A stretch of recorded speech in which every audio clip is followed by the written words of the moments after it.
গল্পের শুরুতে আমরা প্রধান ক্যারেক্টার ইয়াংকে দেখতে পাই। আজ কলেজে তার প্রথম দিন ছিল।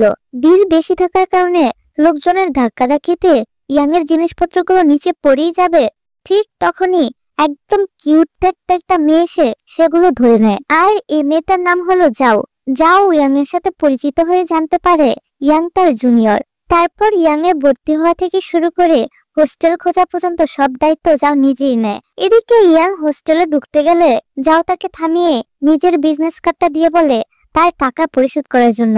আসলে যাও কলেজের সব স্টুডেন্টদের ছোটখাটো কাজ করে দেওয়ার বিনিময়ে টাকা নিয়ে থাকে। তবে কলেজের একজন টিচার তাকে এমন করতে দেখে ফেলায় যাও টাকাটা না নিয়ে সেখান থেকে পালিয়ে যায়। এর কিছুক্ষণ পর যাও ছেলেদের মতো সেজে বয়েজ হোস্টেলে ঢুকে পড়ে ইয়াং এর কাছ থেকে টাকা আদায় করার জন্য। তবে তাকে এভাবে লুকিয়ে লুকিয়ে হোস্টেলে ঢুকতে দেখে নেয় হোস্টেলের দায়িত্বে থাকা একজন মহিলা। এজন্য তিনি যাওয়ার পিছু করতে থাকে।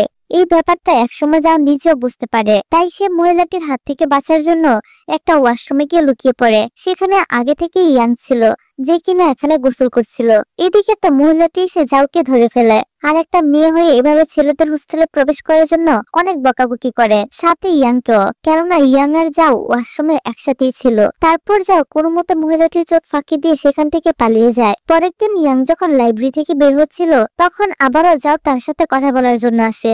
তবে ইয়াং তাকে ইগনোর করে চলে যেতে চায়। তাই যাও তাকে আটকিয়ে বলে গতদিন সে তার থেকে টাকা নেওয়ার জন্য হোস্টেলে গিয়েছিল। তবে তার জন্য ইয়াংকে যে এভাবে বকা খেতে হবে সেটা সে একদমই বুঝতে পারেনি। এই জন্য যাও ইয়াং এর কাছে ক্ষমা চায়, কিন্তু ইয়াং কোনো কথা না বলে শুধু স্মাইল করে এখান থেকে চলে যায়। যাই হোক, তারপর যাও অফিস রুমের টিচারের সাথে কথা বলতে আসে যাতে স্টুডিও বানানোর জন্য তাকে একটা রুম দেওয়া হয়। আসলে যাও নিজের একটা টিম গঠন করতে চাইছিল আর তার টপিকটা ছিল প্রোডাক্ট সেল করার মাধ্যমে কিভাবে বিজনেস শুরু করে ধনী হওয়া যায় সে বিষয়ের উপর। এখানে টিচার জিজ্ঞাসা করে যে তার গ্রুপে কতজন সদস্য রয়েছে। যাও বলে বর্তমানে তার গ্রুপে সে একাই। তারপর টিচার তাকে একটা রুম দেখিয়ে বলে নাও এটা তুমি স্টুডিও হিসেবে ব্যবহার করো।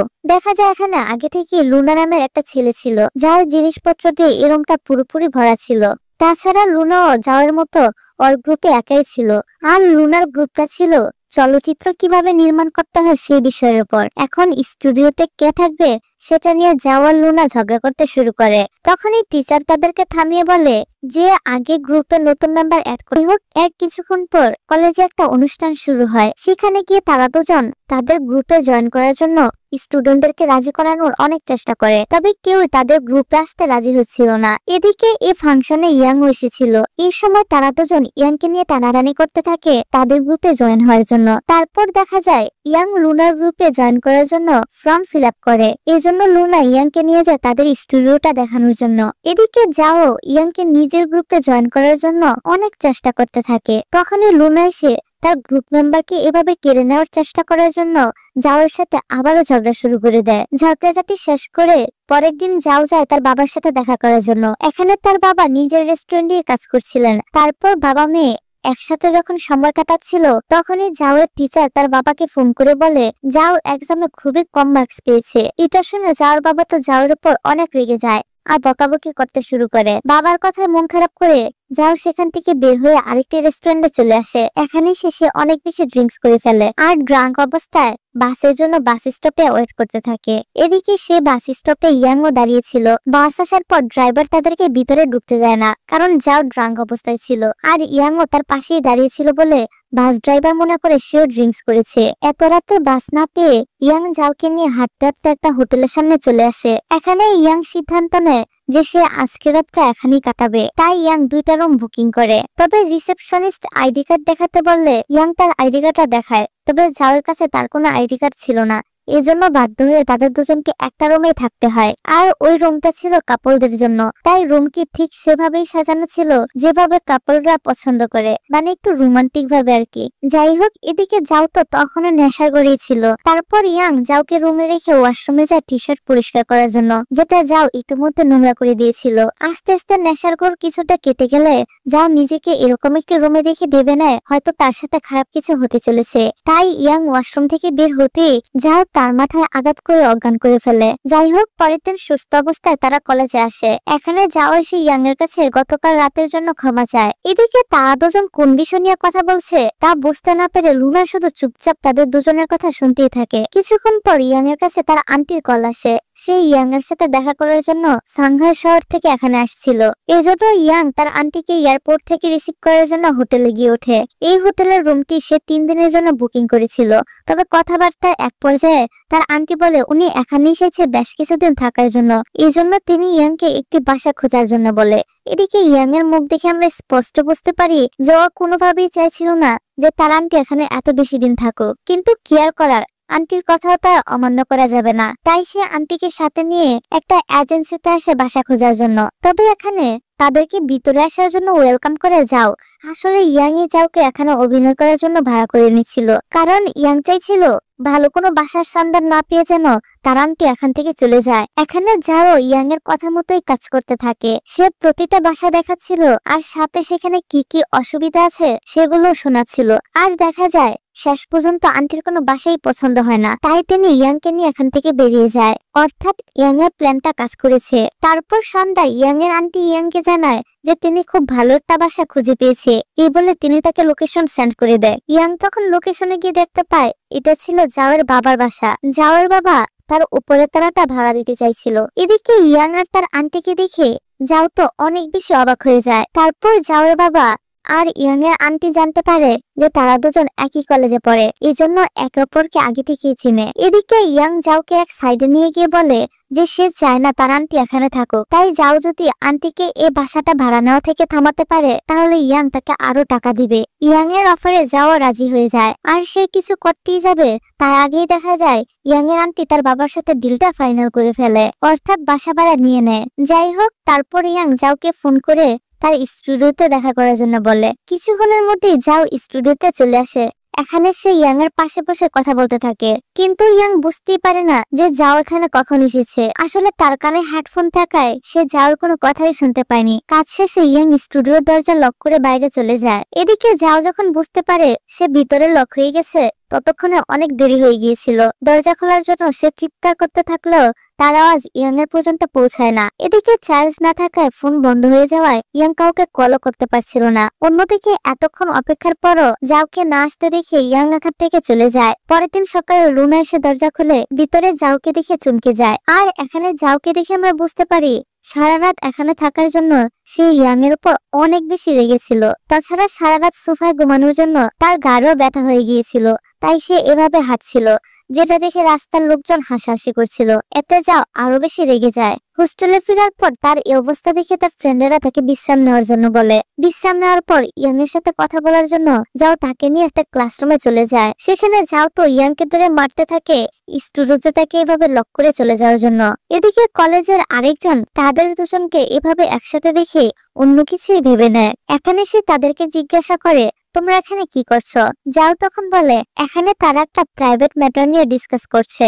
ইয়াং তখন তার সাথে তাল মিলাতে থাকে, এজন্য সে আর কিছু না বলে এখান থেকে চলে যায়। তারপর ইয়াং তার আন্টির সাথে দেখা করতে আসে। আন্টি জানায় তার কাছে এই শহরটা অনেক ভালো লেগেছে, এজন্য তিনি সিদ্ধান্ত নেয় ইয়াং এর গ্রাজুয়েশন কমপ্লিট হওয়ার আগ পর্যন্ত তিনি এখানেই থাকবে। এটা শুনে ইয়াং তো ভাবনায় পড়ে যায় এখন সে কি করবে। তারপর ঘুরতে ঘুরতে সে জাওয়ের বাবার রেস্টুরেন্টে চলে আসে। দেখা যায় সেখানে এক গুন্ডা টাইপের কাস্টমার যাওয়ার বাবার সাথে অনেক ঝামেলা করছিল। এক পর্যায়ে লোকটি যাওয়ার বাবার গায়ে হাত তোলে। এটা দেখে ইয়াং লোকটাকে মেরে এখান থেকে বের করে দেয়। গুন্ডা লোকটার হাত থেকে যাওয়ার বাবাকে বাঁচানোর জন্য যাও তাকে ধন্যবাদ জানায়। এমনকি ক্লাসরুমে ইয়াংকে ওইভাবে মারার জন্য সরিও বলে। এখানে ইয়াং তো ভাবতেই পারেনি যে যাও তাকে সরি বলবে। যাই হোক, তারপর ইয়াং জানায় তার আন্টি এখানে ওর গ্রাজুয়েশন কমপ্লিট হওয়া পর্যন্ত থাকার প্ল্যান করছে। তাই যাও যদি তার আন্টিকে কোনোভাবে এখান থেকে আবারও সাংহাই শহরে পাঠিয়ে দিতে পারে তাহলে এই কাজের জন্য সে অনেক টাকা পাবে। আর এভাবে টাকা ইনকাম করতে যাওয়ার অনেক বেশি ভালো লাগতো, এজন্য সে এটা করতে রাজি হয়ে যায়। যাই হোক, তারপর যাও ইয়াং এর আন্টিকে ভয় দেখানোর জন্য তার এক ফ্রেন্ডের কাছ থেকে ভূতের মেকআপ নিয়ে চলে আসে। এদিকে ইয়াং এর আন্টি যখন তার রুমে একা ছিল তখন যাও লুকিয়ে লুকিয়ে সেখানে প্রবেশ করে, যাতে করে উনি ভূতের ভয় পেয়ে বাসা ছেড়ে চলে যায়। কিন্তু মজার বিষয় হলো এই যে এখানে এসে যাও আন্টির মুখে মাস্ক দেখে সে নিজে ভয় পেয়ে চিৎকার করতে থাকে এবং সেখান থেকে দৌড়ে নিচে চলে আসে। নিচে এসে তার দেখা হয়ে যায় ইয়ানের সাথে। ইয়ান তো প্রথমে যাওকে দেখে চিনতেই পারছিল না। যাই হোক, তারপর যাও ইয়ানকে বলে, আমি তোমার আন্টিকে ভয় দেখানোর জন্য গিয়েছিলাম, কিন্তু ওনাকে দেখে উল্টো আমি নিজেই ভয় পেয়ে পালিয়ে এসেছি। এভাবেই তারা এখানে টুকটাক কথা বলছিল। একসময় যাও ইয়ানকে তার বাবা মার কথা জিজ্ঞাসা করলে ইয়ান বলে তার যখন 7 বছর বয়স ছিল তখন একটা অ্যাক্সিডেন্টে তার বাবা মা দুজনেই মারা যায়। তারপর থেকে এই আন্টি তার খেয়াল রেখেছে, কিন্তু এখন ইয়ান আর চায় না তার আন্টি তাকে নিয়ে সবসময় এত বেশি চিন্তা করুক। ও চায় এখন আন্টি তার নিজের জীবনটা নিজের মতো করে উপভোগ করুক। আর এই জন্যই ইয়াং মূলত তার আন্টিকে এখান থেকে আবারও সাংহাই শহরে পাঠানোর জন্য চেষ্টা করছিল। এসব কথা শুনে যাও বলে, আন্টিকে এখান থেকে পাঠিয়ে দেওয়ার দায়িত্ব এখন থেকে আমার, আর এর জন্য ইয়াংকে তাকে কোনো পেমেন্টও করতে হবে না। তারপর দেখা যায় স্টুডিওতে এসে ইয়াং একটা ভিডিও প্লে করে দেখছিল, আর এই ভিডিওতে ইয়াং এর বাবা মা ছিল, যারা কিনা ফিল্ম সোসাইটির জন্য এই কলেজের সামনেই ভিডিও বানাচ্ছিল। এই কলেজে সর্বপ্রথম তার বাবা মাই ফিল্ম সোসাইটির গ্রুপ প্রতিষ্ঠান করেছিল। তার বাবা মা যেহেতু কলেজ লাইফে ফিল্ম সোসাইটিতে ছিল, এই জন্যই হয়তো এই কলেজে আসার পর ইয়াং লুনার গ্রুপ অর্থাৎ ফিল্ম সোসাইটিতে জয়েন করেছিল। এই সময় সেখানে যাও চলে আসে। এখানে এসে সে ইয়াংকে দেখে বুঝতে পারে যে ইয়াং তার বাবা মাকে অনেক মিস করছে। যাই হোক, তারপর যাও ইয়াংকে বলে, কলেজের প্রেসিডেন্ট বলেছে যে গ্রুপগুলোতে পর্যাপ্ত পরিমাণ মেম্বার নেই, সেই গ্রুপগুলোকে বাদ দেওয়া হবে। আর যেহেতু ফিল্ম সোসাইটির সাথে ইয়াং এর অনেক স্মৃতি জড়িয়ে আছে, তাই এই গ্রুপটাকে টিকিয়ে রাখতে যাও এখন ইয়াংদের সাথে হার্ডওয়ার্ক করবে। এটা শুনে ইয়াং যাওয়ার পর অনেক খুশি হয়ে যায়। পরের দিন ইয়াং একটা বিড়াল খুঁজে পায়, আর সেটা সে নিজের সাথে স্টুডিওতে নিয়ে আসে। কিন্তু এখানে বিড়ালটিকে নিয়ে যাও আর লুনার মধ্যে ঝগড়া শুরু হয়ে যায়। দুজনেই চাইছিল বিড়ালটির সুবিধা নিয়ে নিজেদের গ্রুপকে আরো বেশি আকর্ষণীয় করতে। তারপর যাও ইয়াং এর কাছ থেকে বিড়ালটি নিয়ে চলে যায়। লুনা তখন সেটা আনতে গেলে ইয়াং তাকে আটকায়। এই জন্য লুনা ইয়াংকে জিজ্ঞাসা করে, তুমি সবসময় যার পক্ষ নাও কেন? ইয়াং তার এ প্রশ্নের কোনো উত্তর দেয় না, কিন্তু তাকে দেখে আমরা বুঝতে পারি সে হয়তো মনে মনে যাওকে পছন্দ করতে শুরু করেছে। এদিকে রাতে স্টুডিওতে কিছু স্টুডেন্ট এসেছিল হরর ফিল্ম দেখার জন্য, সেখানে ইয়াং এর দুজন ফ্রেন্ডও ছিল। একটা ফ্রেন্ডের নাম গুয়ান, সে এখানে এসে একটা মেয়ের সাথে ফ্লার্ট করতে থাকে, আর এই মেয়েটার নাম হলো হাউ। তবে হাউ তাকে পাত্তা না দিয়ে সেখান থেকে চলে যায়। অন্যদিকে এই সময় যাও তার বাবার রেস্টুরেন্টে ছিল। সেখানে থাকা শেফ এসে যাওকে বলে, তুমি কি তোমার বাবার দিকে ভালো করে লক্ষ্য করেছো? যাও তো তার এই কথার কোনো মানেই বুঝতে পারে না। শেফ তখন বলে, ইয়াং এর আন্টি যখনই তোমার বাবাকে ডাকে তিনি সাথে সাথে তার কাছে ছুটে যায়। তাছাড়া আজকাল 1 মিনিটের জন্য তিনি তার ফোনটা হাতছাড়া করে না। আমার তো মনে হয় তোমার বাবা ইয়াং এর আন্টিকে পছন্দ করতে শুরু করেছে। এ বিষয়ে ইয়াং এর সাথে কথা বলার জন্য যাও তাকে টেক্সট করে। এদিকে ইয়াং যাওর সাথে টেক্সট করার সময় বেশ স্মাইল করছিল। এটা দেখে ফোন এসে কাকে টেক্সট করছে সেটা লুনা জানতে চাইলে ইয়াং বিষয়টাকে এড়িয়ে যায়। যাই হোক, পরের দিন যাও ইয়াং এর সাথে দেখা করতে আসে। এখানে যাও তো ইয়াংকে নিজ হাতে খাবার খাইয়ে দেয়। পরে কেয়ার দেখে ইয়াংটা সন্দেহ করতে থাকে যে নিশ্চিত এমন কোনো ব্যাপার আছে যেটার জন্য সে তাকে এত খাতির যত্ন করছে। তাই ইয়াং এবার সরাসরি তাকে জিজ্ঞাসা করে যে আসল ব্যাপারটা কি সেটা খুলে বলো। তখন যাও এক নিঃশ্বাসে বলতে থাকে, আমার বাবা তোমার আন্টিকে পছন্দ করে। আমার মনে হয় তোমার আন্টিও খুব ভালো একজন মানুষ, তাই আমি চাই উনি এখন এখান থেকে না যাক। এ বিষয়ে ইয়াং এর কি মতামত সেটা শোনার জন্য যাও ওয়েট করতে থাকে। তবে ইয়াং তার কথায় কোনো উত্তর না দিয়ে সেখান থেকে চলে যায়। তারপর যাও আবারও ইয়াং এর কাছে গিয়ে জিজ্ঞাসা করে তার আন্টি আর যাওয়ের বাবার ব্যাপারে ও কি চিন্তা ভাবনা করলো। তখন ইয়াং বলে, তাদের নিজেদের জীবনটা নিজেদের মতো করে উপভোগ করার সম্পূর্ণ অধিকার রয়েছে। সে নিজেও চায় তার আন্টিকে খুশি রাখতে। এজন্য এরা দুজন এবার পরিকল্পনা করতে থাকে কিভাবে যাওয়ার বাবা আর ইয়াং এর আন্টিকে মিলিয়ে দেওয়া যায়। এখানে যাও জিজ্ঞাসা করে তার আন্টি কি কি পছন্দ করে। ইয়ান বলে তার আন্টি ফ্লাওয়ার অনেক পছন্দ করে আর ডান্স করতে অনেক ভালোবাসে। এরপরে সিনে দেখা যায় একজন লোক এসে যাওয়ার বাবার হাতে একটা ফুলের তোড়া দিয়ে যায়, যাতে করে এই ফুল দিয়ে যাওয়ার বাবা তার আন্টিকে প্রপোজাল করে। তবে বিষয়টা বুঝতে না পেরে যাওয়ার বাবা ফুলের তোড়াটাকে এক প্রতিবেশীকে দিয়ে দেয়। আর এখন তাদের এই প্ল্যানটা কাজ না করায় তারা পরের প্ল্যান হিসেবে যাওয়ার বাবা এবং ইয়ানের আন্টিকে একটি পার্টিতে পাঠিয়ে দেয়। সেখানে সবাই কাপল ডান্স করছিল। এখানে এসে তারা দুজন একসাথে ডান্স করতে থাকে, আর দূর থেকে দাঁড়িয়ে ওনাদের দুজনকে একসাথে ডান্স করতে যাও আর ইয়াংও দেখছিল। এদিকে দেখা যায় ইয়াং এর সেই ফ্রেন্ড যার নাম গুয়ান, সে সবার সামনে খুব সুন্দর করে হাউকে প্রপোজাল করে। তবে হাউ তাকে রিজেক্ট করে দেয়, কেননা সে অন্য কাউকে পছন্দ করত। এতে করে গুয়ান তো অনেক বেশি কষ্ট পায়। অন্যদিকে দেখা যায় ফিল্ম সোসাইটির জন্য জাও আর ইয়াং একটা ভিডিও তৈরি করে। আর বাড়িতে এসে ইয়াং বারবার জাওর ওই ভিডিওগুলোই দেখছিল। তখনই জাও সেখানে চলে আসলে ইয়াং সাথে সাথে তার ল্যাপটপটা বন্ধ করে দেয়। যাই হোক, পরের দিন ইয়াং ঘুম থেকে উঠে দেখতে পায় আজ তুষারপাত হচ্ছে। এই জন্য সে জাওকে নিয়ে বাইরে যায় ভিডিও করার জন্য। সেখানে গিয়ে তারা দুজন অনেক মজা করতে থাকে। এক সময় দেখা যায় জাও ইয়াং এর অনেক কাছাকাছি চলে আসে। ঠিক তখনই জাওর ডাকে ইয়াং তার কল্পনা থেকে বাস্তবে ফিরে আসে। কিছুক্ষণ পর তাদের বাকি বন্ধুরা এখানে ঘুরতে চলে আসে। ইয়াং এর এক বন্ধু তাকে জিজ্ঞাসা করে জাও আর ইয়াং এখানে একসাথে কেন এসেছে। ইয়াং বলে তারা ফিল্ম সোসাইটির জন্য লাভ সিনের ভিডিও করার জন্যই একসাথে এখানে এসেছে। তারপর সবাই মিলে এখানে তারা অনেক আনন্দ করে। যাই হোক, তারপর দেখা যায় জাও আর ইয়াং বাস্কেটবল খেলা দেখার জন্য এসেছিল, কিন্তু এখানে ভিতরে ঢোকার টিকিট জাও কোথাও একটা হারিয়ে ফেলেছিল।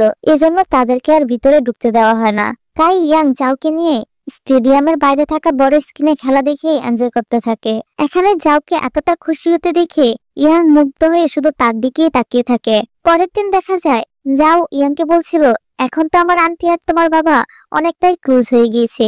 ভবিষ্যতে যদি আমরা ফ্যামিলি হই তবে তো তুমি আমার ছোট ভাই হবে। তাই এখন থেকেই তুমি আমাকে বড় বোন বলে ডাকতে পারো। যেটা শুনে ইয়াং তো একটু অকওয়ার্ড ফিল করে। যাই হোক, তারপর ইয়াং তাকে জিজ্ঞাসা করে তোমার জন্মদিন কবে। জাও তার জন্মদিনের তারিখ বললে দেখা যায় ইয়াং আর জাওর জন্মদিনের তারিখ একই দিনে। আর ইয়াংই জাওর থেকে কয়েক ঘন্টা বড়। এই জন্য ইয়াং এবার তাকেই বড় ভাই বলে ডাকার জন্য বলতে থাকে। তারপর তারা স্টুডিওতে চলে যায়। আর এখন অনেকেই জাও আর লুনা গ্রুপে জয়েন করেছে। এজন্য তাদের গ্রুপটা অনেক বড় হয়েছে। তাই এক সাইডে জাওর গ্রুপের মেম্বাররা উচ্চস্বরে গান গাওয়ার প্র্যাকটিস করছিল, আর অন্যদিকে লুনার গ্রুপের মেম্বাররা তাদের নিজেদের কাজগুলো ঠিকভাবে করতে পারছিল না, কারণ এত উচ্চস্বরে গান গাওয়ার কারণে তাদের অনেক ডিস্টার্ব হচ্ছিল। এজন্য লুনা এসে জাওয়ের সাথে এই নিয়ে ঝগড়া করতে শুরু করে। আর এখানে কেউই তো কারো থেকে কম না, যার ফলে কেউই ঝগড়া থামাচ্ছিল না। তখনই ইয়াং এসে তাদের দুজনকে থামায় আর আইডিয়া দেয় সময় ভাগ করে নেওয়ার জন্য, যাতে করে এক গ্রুপের জন্য অন্য গ্রুপের কোনো অসুবিধা না হয়। এই কথায় জাও আর লুনা দুজনেই রাজি হয়ে যায়। তারা ডিসাইড করে একে অন্যকে ডিস্টার্ব করবে না।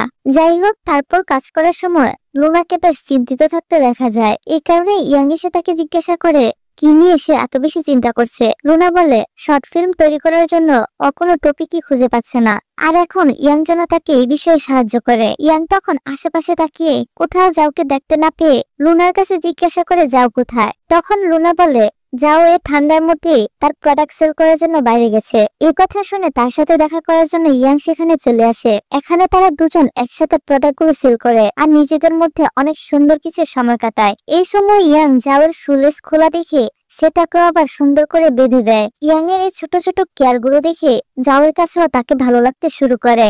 পরের দিন লুনা আর ইয়াং তাদের শর্ট ফিল্মের প্রধান চরিত্রে অভিনয় করার জন্য কয়েকজন স্টুডেন্টদের ইন্টারভিউ নিতে থাকে, তবে তাদের মধ্যে কেউই ভালোভাবে অ্যাক্টিং করতে পারছিল না। এজন্য হতাশ হয়ে তারা দুজন বাইরে চলে আসে। এদিকে দেখা যায় স্টুডিও রুমে রাখা ড্রিঙ্কস বৈদ্যুতিক বোর্ডের উপরে পড়ে সেখানে শর্ট সার্কিটের জন্য ধোঁয়া উঠতে শুরু করে। কিছুক্ষণ পর ইয়াং ফিরে এসে দেখতে পায় স্টুডিওর সামনে অনেক ভিড়। এখানে সে জানতে পারে ভিতরে শর্ট সার্কিট হয়েছে আর জাও এখনো ভিতরেই রয়েছে। এটা শুনে ইয়াং কোনো কিছু না ভেবেই জাওকে বাঁচানোর জন্য ভিতরে ঢুকে পড়ে। ভিতরে এসে জাওকে দেখতে থাকে সে ঠিকঠাক আছে কিনা। জাও বলে আমার কিছুই হয়নি, এখানে শুধুমাত্র ধোঁয়ার সৃষ্টি হয়েছে। যাই হোক, পরের দিন কলেজের প্রফেসর লুনা আর জাওকে অফিসে ডাকে এবং গত রাতে স্টুডিওতে এরকম একটা ঘটনা ঘটার জন্য তাদের দুজনকে বকাবকি করতে থাকে, যার জন্য তাদের মনটা অনেক খারাপ হয়ে যায়। তাই তাদের মন ভালো করার জন্য ফ্রেন্ডরা সবাই মিলে তাদের নিয়ে রেস্টুরেন্টে যায়। সেখানে সবাই তাদেরকে চেয়ার আপ করতে থাকে। এতে জাও আর লুনার মনটা অনেক ভালো হয়ে যায়। এরপরের সিনে দেখা যায় লুনা ইয়াংকে বলছিল তারা যে শর্ট ফিল্মের জন্য মেইন ক্যারেক্টার সিলেক্ট করেছিল তারা এখন এই রোলটি করবে না বলে জানিয়েছে। এখন কি করা যায় এ নিয়ে লুনা চিন্তিত হয়ে পড়ে। ইয়াং বলে বিষয়টা তুমি আমার উপর ছেড়ে দাও। এই বলে সে জাওয়ের কাছে যায়। জাও এবং তার টিম মেম্বাররা তাদেরকে ফুল সাপোর্ট করবে বলে কথা দেয়। এই বিষয়ে জাওয়ের সাথে লুনারও কথা হয়ে যায়। এরপর থেকে এই দুই গ্রুপের মেম্বাররা মিলে ফিল্ম তৈরি করার কাজে লেগে পড়ে আর প্রডিউসার হিসেবে তারা কলেজের প্রেসিডেন্টকে রেখে দেয়। তাছাড়া এই ফিল্মের প্রধান চরিত্রে অভিনয় করেছিল জাওয়ের টিমের 2জন মেম্বার। এদিকে ফিল্মের শট নেওয়ার জন্য নায়ক নায়িকার জায়গায় ইয়াং নিজেকে এবং জাওকে কল্পনা করতে শুরু করে। ফিল্মের কাজ সুন্দরভাবে সম্পূর্ণ হওয়ার আনন্দে তারা সবাই মিলে সেলিব্রেট করতে শুরু করে। এখানে দেখা যায় গুয়ান সবসময় জাওর আশেপাশে ঘুরছিল। এ থেকে বোঝা যায় সেও হয়তো জাওকে পছন্দ করতে শুরু করেছে। পরের দিন সন্ধ্যায় জাও এবং তার পুরো টিম প্রোডাক্ট সেল করার জন্য একটা স্থানে অনেকগুলো দোকান দেয়, অনেকটা মেলা টাইপের আর কি। কিন্তু সেখানে তেমন একটা লোক না আসায় তাদের প্রোডাক্ট গুলো বিক্রি হচ্ছিল না। যে ব্যাপারটা নিয়ে জাও অনেক বেশি চিন্তিত ছিল। জাওকে এত চিন্তিত দেখে গুয়ান বলে সে বাইরে যাচ্ছে কিছু লোকজন ডেকে আনার জন্য। এরই মধ্যে দেখা যায় ইয়াং এবং লুনা সহ তাদের পুরো টিম এখানে এসে হাজির হয় তাদেরকে সাহায্য করার জন্য। আর তাদের দেখা দেখি আশেপাশের অনেকেই এখানে আসে আর নিজেদের পছন্দ মতো জিনিসপত্র কিনতে শুরু করে। এটা দেখে জাও লুনাকে ধন্যবাদ জানায় তার পুরো টিম সহ এখানে আসার জন্য। যাই হোক, আগে তো তাদের দুজনের মধ্যে সবসময় ঝগড়া লেগেই থাকতো, তবে এখন থেকে তারা একে অন্যের ভালো বন্ধু হয়ে যায়। এদিকে গুয়ান লোকজন নিয়ে আসার কথা বলে শুধুমাত্র একটা ছেলেকে কোনোভাবে বুঝিয়ে মেলা দেখানোর জন্য এখানে নিয়ে আসে। তবে এখানে এসে সে এরকম জাঁকজমক পরিবেশ দেখে অনেকটাই অবাক হয়ে যায়। তারপর ভিতরে এসে সে দেখতে পায় এখানে 2 গ্রুপের মেম্বাররাই কাজে সাহায্য করছিল। এদিকে একটা দোকানে ইয়াং জাওকে সাহায্য করছিল, যা দেখে সে নিজেও তাদেরকে সাহায্য করতে চলে আসে। এভাবেই ইভেন্ট শেষ করে হোস্টেলে ফেরার সময় জাওয়ার এক ফ্রেন্ড তাকে বলে তোমার আর ইয়াং এর এখন রিলেশনশিপে যাওয়া উচিত। আমি নোটিস করেছি ইয়াং সবসময় তোমাকে কতটা কেয়ার করে। কিন্তু জাওয়াতে রাজি ছিল না। আসলে বিষয়টা এমন না যে সে ইয়াংকে পছন্দ করে না, কিন্তু তবু সে ইয়াং এর সাথে রিলেশনশিপে যেতে রাজি হয় না। তাছাড়া এ বিষয়ে ইয়াংও তো তাকে এখনো কিছুই বলেনি। এসব বিষয় নিয়ে কথা বলতে বলতে তারা দুজন হোস্টেলে পৌঁছে যায়। পরদিন সকালে দেখা যায় জাওয়ার মুখে কোনো কারণে র্যাশ হয়েছিল, এজন্য আজ সে কলেজে যায় না। এদিকে কলেজে কোথাও জাওকে দেখতে না পেয়ে ইয়াং তাকে কল করে। তখন জাওর ফ্রেন্ডরা বলতে থাকে যে আজকে জাও অনেক অসুস্থ। আসলে তারা জাওর ব্যাপারে ইয়াং কতটা সেন্সিটিভ সেটা দেখার জন্য এরকমটা করছিল। এদিকে দেখা যায় আসলে জাওর ব্যাপারে ইয়াং অনেক বেশি সেন্সিটিভ ছিল, তাই সে তাড়াতাড়ি করে মেডিসিন কিনে পাঠিয়ে দেয়। জাওর কাছেও ধীরে ধীরে ইয়াংকে আরো বেশি ভালো লাগতে শুরু করে। তারপর ইয়াং নিজের হাতে খাবার তৈরি করে জাওকে দেখতে হোস্টেলে চলে আসে। যেহেতু এটা ছিল গার্লস হোস্টেল, সেহেতু ছেলেদের এখানে আসা নিষিদ্ধ ছিল। এজন্য হোস্টেলের ম্যাম ইয়াংকে ভিতরে ঢুকতে দেয় না, তাই খাবারটা ওনার কাছে দিয়ে ইয়াং সেখান থেকে চলে যায়। এজন্য কিছুক্ষণ পর মেয়েদের পোশাক পরে একদম মেয়েদের মতো সেজে গুজে সে হোস্টেলে প্রবেশ করে। এখানে যাওতে তাকে এই অবস্থা দেখে অনেক হাসতে থাকে। যাই হোক, তখনই ইয়াং আবার দেখে যাও তো মোটেও অসুস্থ ছিল না, তার মুখে সামান্য র্যাশ হয়েছে। আর এই র্যাশের কারণে যাও ইয়াং এর সামনে আসতে চাইছিল না। ইয়াং তখন বলে এর জন্য তোমার মুখ লুকানোর কোনো প্রয়োজন নেই, তোমাকে সবসময় সুন্দর দেখায়। এটা বললে তারা একজন আরেকজনের দিকে তাকিয়ে থাকে। যাই হোক, এভাবেই কিছুদিন কেটে যায়। তারপর একদিন ক্রিসমাস ডে উপলক্ষে বাইরে ডিনার করার জন্য ইয়াং জাওকে ইনভাইট করে। তার ফ্রেন্ডরা বলতে থাকে ইয়াং নিশ্চয় তোমাকে প্রপোজালের জন্য ডিনারে ইনভাইট করেছে। যাও তো তাদের কথায় লজ্জা পেয়ে এক সাইডে বসেছিল, আর তারা সবাই জাওয়ের এই অবস্থা দেখে হাসতে থাকে। এই সময় গুয়ান জাওকে কল করে। সেও ক্রিসমাস ডে উপলক্ষে জাওকে তার সাথে ডিনার করার জন্য ইনভাইট করে। এখন জাও তো বুঝতে পারছিল না গুয়ান কেন তাকে ইনভাইট করেছে। পরের দিন ছিল ক্রিসমাস ডে। গুয়ান রেডি হয়ে জাওয়ের আসার অপেক্ষা করছিল। একটু পর জাও এসে উপস্থিত হয়। এখানকার ডেকোরেশন দেখে জাওয়ের আর বুঝতে বাকি থাকে না যে সে যা সন্দেহ করেছিল ঠিক তাই হয়েছে। কিছুক্ষণ পরই গুয়ান জাওকে প্রপোজাল করতেই যাবে, তার আগে জাও তাকে থামিয়ে দিয়ে বলে সে অন্য কাউকে পছন্দ করে। এর মধ্যে সেখানে ইয়াং এসে উপস্থিত হয়। তাদের দুজনকে একসাথে দেখে গুয়ানের আর বুঝতে বাকি থাকে না যে যাও কাকে পছন্দ করে, যার ফলে বেচারা গুয়ানের মনটাই ভেঙে যায়।